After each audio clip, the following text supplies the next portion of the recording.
Hola amigas y amigos, tengan todos ustedes buenas tardes. Hoy día no pude cumplir mi objetivo de hacer el video en la mañana. Entre otras cosas tenía algunas citas en la mañana y también me tomó, bueno, por las citas hice mi shaharis, que es la oración matutina en el judaísmo. La hice temprano, pero el shaharis, como el shaharis es una oración que se hace con las bendiciones matutinas, que son bendiciones que se hacen agradeciendo por estar vivo, agradeciendo a Hashem por un sinnúmero de bendiciones. El shaharis matutino puede ser bien largo para mí. Entonces eso me tomó el tiempo que yo esperaba usar para hacer este video. Pero bueno, explicaré en otro momento qué es un shaharis y bendiciones matutinas. El día de hoy me gustaría tratar sobre un tema que, bueno, nadie ha visto este video. Así que el día que alguien vea este video y quiera ver qué viene después, se podrá dar cuenta que en las conclusiones que yo di el día de ayer respecto a nuestra incapacidad de llegar a acuerdos, quedó un tema pendiente, implícito. Y yo lo dejé ver un poco hacia el final del video, cuando dije, bueno, hay gente con la cual simplemente no se puede comprometer cosas. Joseph Stalin, Adolf Hitler, en Ecuador quizás Galo Lara, Abdalá Bucaram, ese tipo de gente. Eso trae a la mesa un problema implícito respecto a mis conclusiones. Y es que en efecto, en Ecuador, le podemos encontrar un montón de peros a nuestros líderes políticos, al punto de llegarlos a retratar como personas con las cuales simplemente no se puede comprometer.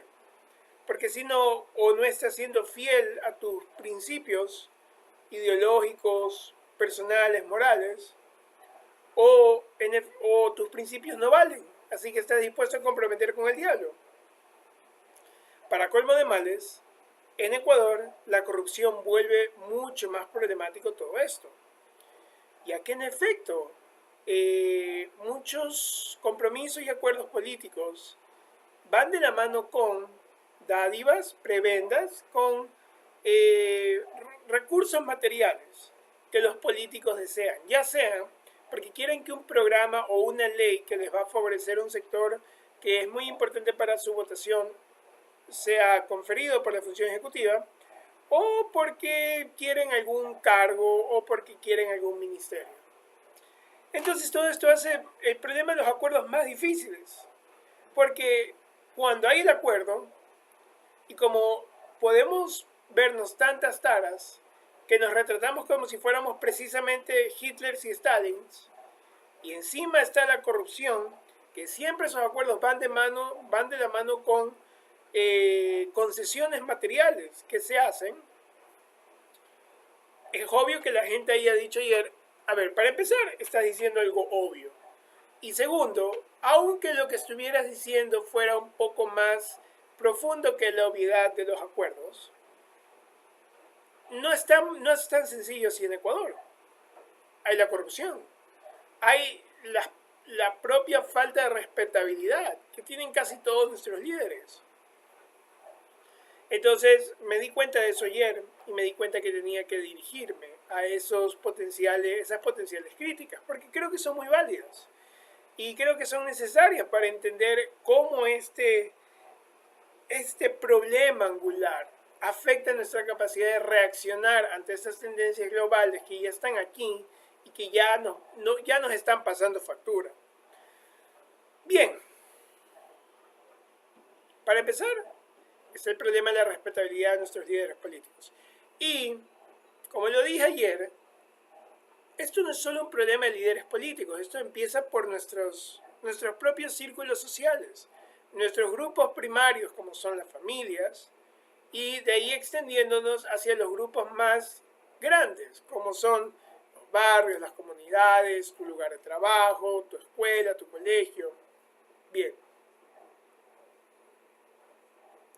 ¿Por qué es que somos tan hábiles para ver taras entre nosotros? Para empezar, algo que es obvio para todos ustedes es que nadie es perfecto. Todos tenemos deficiencias, todos tenemos defectos de carácter y todos tenemos cosas buenas también. El ser humano es una ecuación totalmente balanceada de defectos y virtudes. Claro que hay gente que le da más rienda suelta a sus defectos que virtudes, es obvio. Pero lo que no es obvio siempre, especialmente en política, es que todos tenemos defectos y virtudes. Si es que no vamos a hacer las cosas que son necesarias solo por los defectos del otro, o por lo que el otro hizo en el pasado, que con lo que no estuve de acuerdo, no vamos a hacer mucho. Y esto nos lleva a otro aspecto muy fundamental. No solo que somos personas con defectos y virtudes, en sociedad, y obviamente Ecuador, esto aplica para Ecuador, es rara la circunstancia en la cual podemos estar 100% de acuerdo. Y eso es totalmente normal. Por eso es que una de las virtudes que puede tener una democracia es su pluralidad. ¿Qué significa cuando oyen a un sesudo politólogo hablar de la pluralidad del sistema político?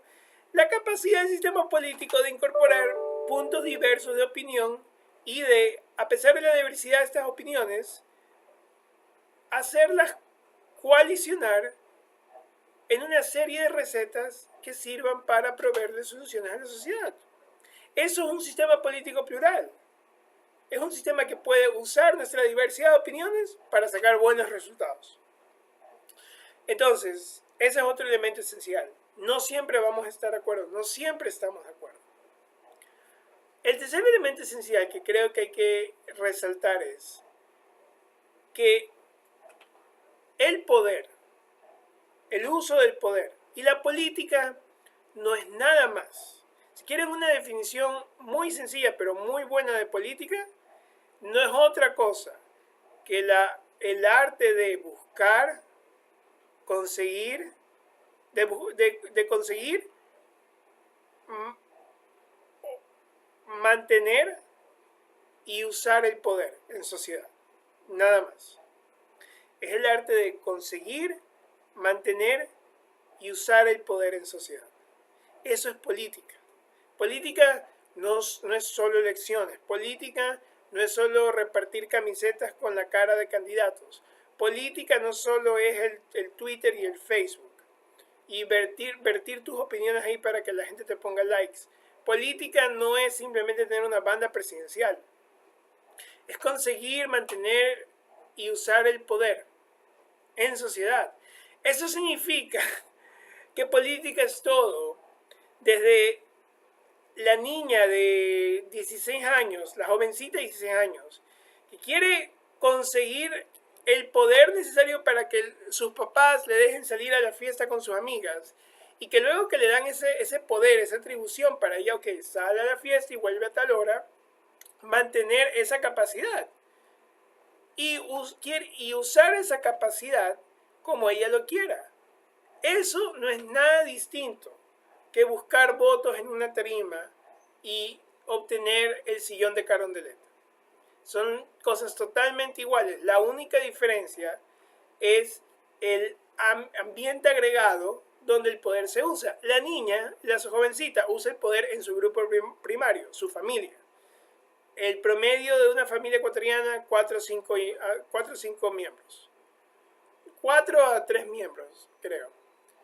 En Carondelet es lo mismo, solo que estás consiguiendo, manteniendo y usando el poder para 14 millones de ecuatorianos, creo que ya somos. Ok, con estos tres elementos esenciales, volvamos al tema.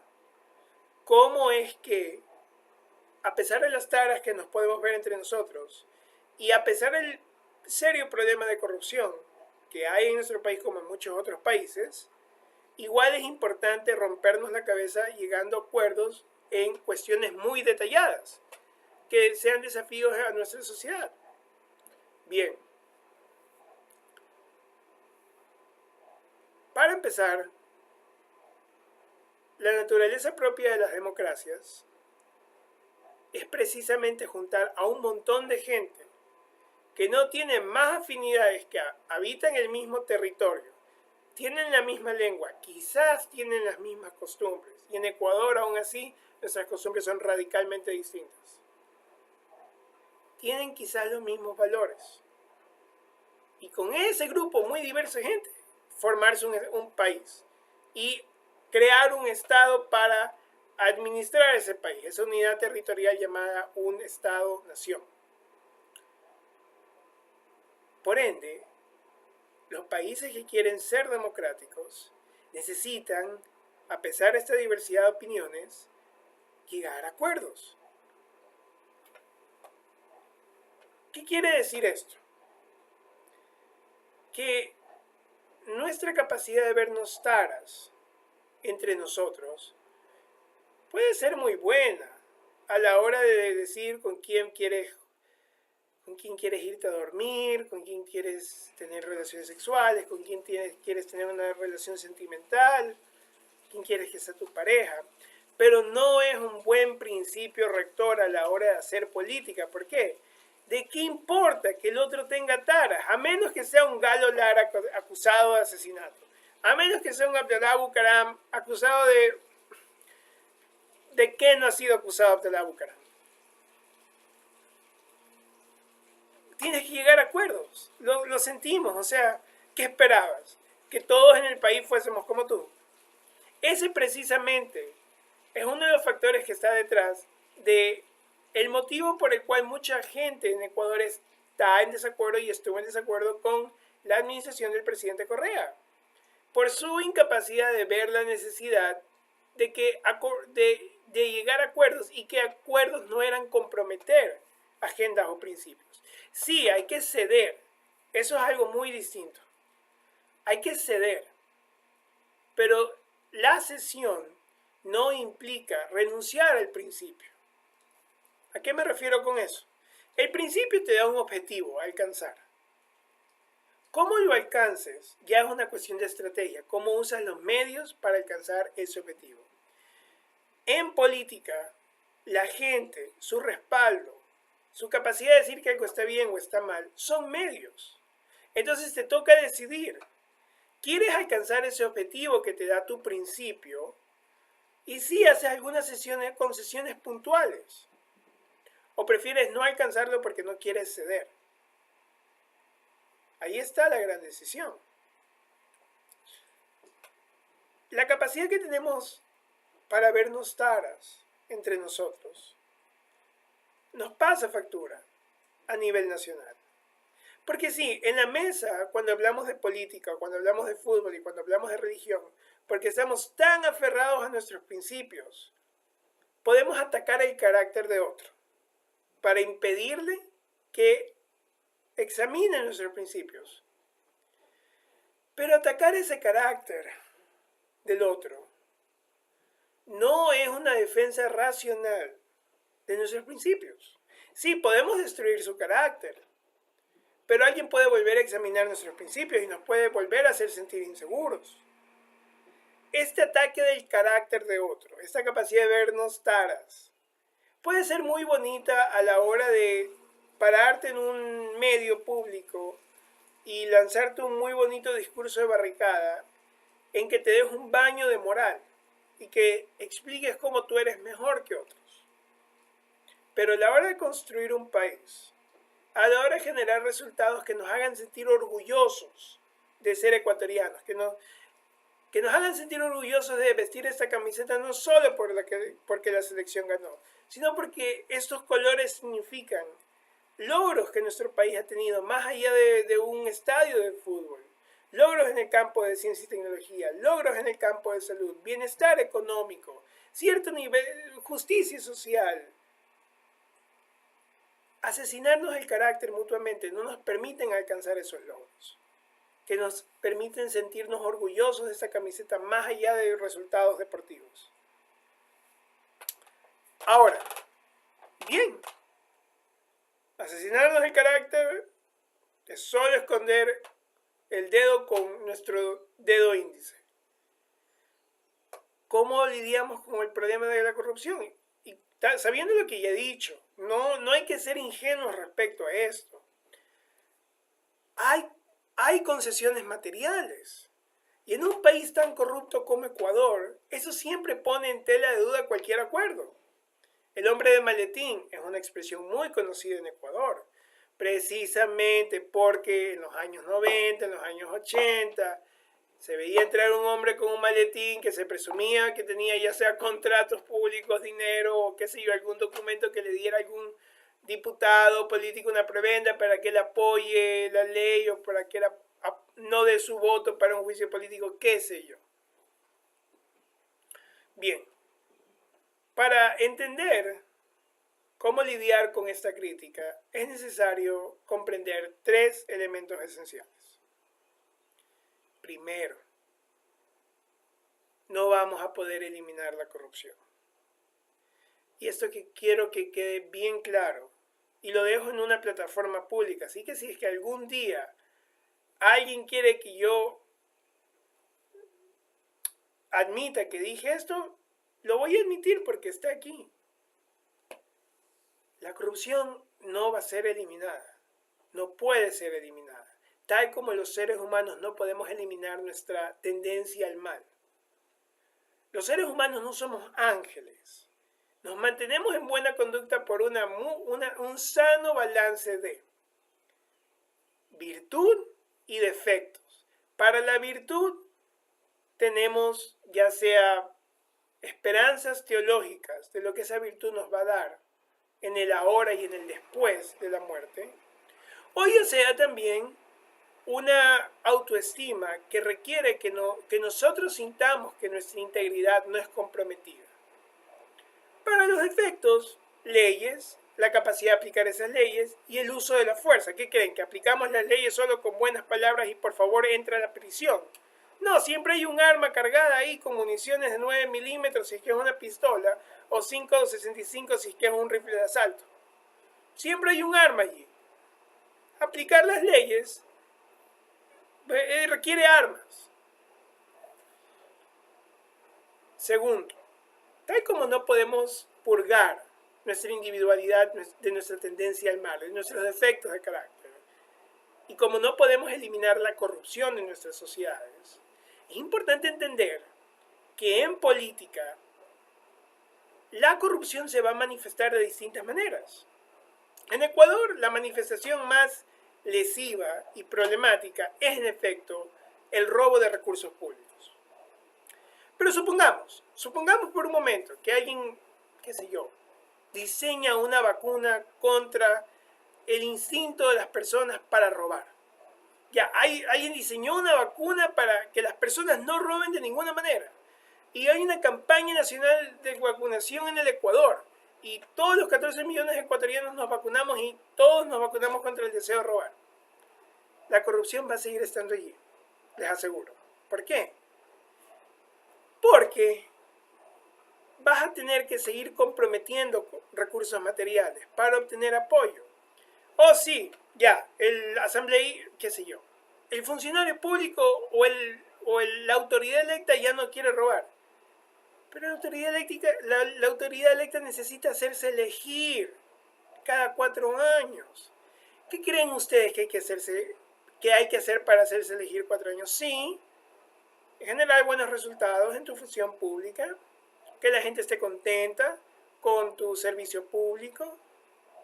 Pero no solo es eso. Hay gente que quiere cosas más concretas. Por ejemplo, Juján y Yaguachi. Juján quiere una planta de potabilización y manejo de aguas servidas, laguna de oxidación de nivel de Suiza y con capacidad para 200.000 personas, cuando quizás Juján tiene que 20.000, 10.000. Pero eso es lo que Juján quiere. Oh sorpresa, necesitas esos 10.000 votos para ganar la elección en Guayas. Yaguachi quiere, qué sé yo, Yaguachi quiere un infocentro de alta velocidad que le permita generar servicios de almacenamiento de nube para poder atraer al sector privado, pero Yaguachi no tiene la mano de obra calificada para habilitar ese centro, pero igual lo quiere porque el alcalde ha prometido más tecnología. Y Yaguachi también tiene 10.000 votos. Y tú, como autoridad electa, estás compitiendo con otra persona que está dispuesta a prometer eso. Vas a buscar esos recursos, de alguna manera. Y como tú no los tienes, necesitas a la función ejecutiva o alguien en la asamblea que te comprometa los votos que eventualmente te den esos recursos. Eso, aunque ustedes no lo crean, pasa siempre, pasa aquí en Estados Unidos. Eso es otra forma de corrupción, solo que es una corrupción que se la ha legitimado. ¿Por qué? Por la propia naturaleza de la política. La gente quiere cosas que no siempre necesitan, o cosas que necesitan, solo que para el resto de la sociedad no son favorables. Por ejemplo, la minería. En ese caso, la minería es un ejemplo inverso. ¿Por qué? Porque las localidades donde van a estar esos proyectos mineros y que tienen que lidiar con los efectos adversos, no quieren esos efectos adversos y tienen el derecho de decir que no, pero el resto del Ecuador quiere el dinero de esos proyectos mineros. Así que los políticos, aunque les han dado a estas localidades el derecho a pronunciarse, tienen que también obtener votos en otros lados, dándoles al resto del Ecuador acceso al flujo de liquidez que trae esos proyectos mineros. Entonces, eso es lo mismo. La corrupción se va a seguir manifestando. Así que si ustedes creen que la importancia de llegar a acuerdos en cosas muy detalladas es menos prioritaria que llegar a acuerdos en situaciones en las cuales haya que poder comprometer cosas que puedan ser consideradas corrupción, no vamos a lograr nada. Les aseguro, curamos a la gente de su instinto de robar. La corrupción va a seguir pasando de una manera u otra. La gran pregunta es, la corrupción es un costo administrativo, si la vemos de esa forma. ¿Es el costo más bajo que el beneficio? Porque ya se los dije, esa autoridad electa que está debatiéndose entre Juhan y Yaguachi necesita esos votos. Esa autoridad no va a robar esos recursos, pero los va a emplear en proyectos que no son en beneficio de la sociedad, sino de su propio deseo individual de seguir ostentando el poder. Les dije, política es conseguir, mantener y usar el poder. Va a seguir pasando. Así que eso no puede ser un obstáculo para que busquemos llegar a acuerdos. Finalmente, otro elemento esencial que hay que tener en cuenta es de que nuestra institucionalidad democrática, por ser una institucionalidad democrática de libertades y derechos, le concede a la gente la libertad y el derecho de obstaculizar cosas que, aunque sean en el mayor beneficio de la sociedad, pueden no ser en beneficio individual o de los grupos que respaldan a ese dirigente o a esa persona. Esto es bueno, esto es malo, esto no es moral. Eso simplemente es un problema empírico de los sistemas democráticos. Les sugiero que vayan a leer La democracia en América de Alexis de Tocqueville. Alexis de Tocqueville, Estados Unidos, 1840, Tocqueville, Francia, 1840, una monarquía que se debate entre revoluciones democráticas, volver a monarquías. Tocqueville va a América porque quiere observar una democracia. Él dice, bueno, quiero entender cómo es que funciona este experimento democrático de los Estados Unidos. Por eso se llama La democracia en América. Una de las grandes conclusiones de Tocqueville, de su estudio, que él estuvo en Estados Unidos, tengo entendido, alrededor de 7 años, si no es un poco más, observando, y así lo preguntas. Fue la primera gran observación directa, no fue participante. Tocqueville dice que el sistema democrático de los Estados Unidos está diseñado para funcionar muy bien por su conexión con la gente, con su conexión con el individuo. Pero al mismo tiempo, Tocqueville dice que eso trae las semillas del potencial colapso del sistema democrático de los Estados Unidos. ¿Por qué?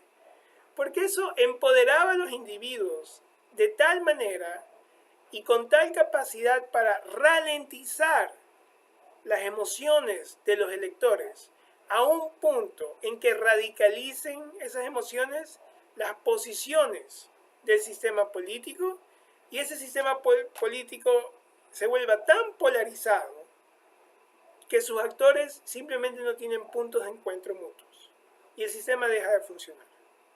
No pasó en 1840, pero hoy en día en Estados Unidos está pasando. Solo que hay una diferencia. Estados Unidos entre 1784, que creo que fue la convención, la primera elección federal, y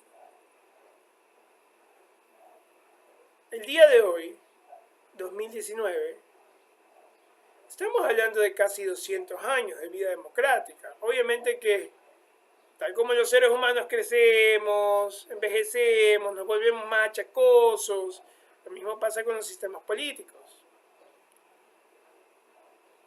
Entonces, ahí está el punto.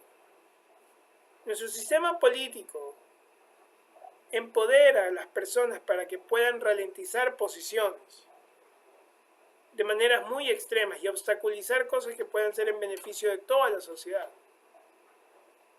Y eso hace más importante llegar a acuerdos.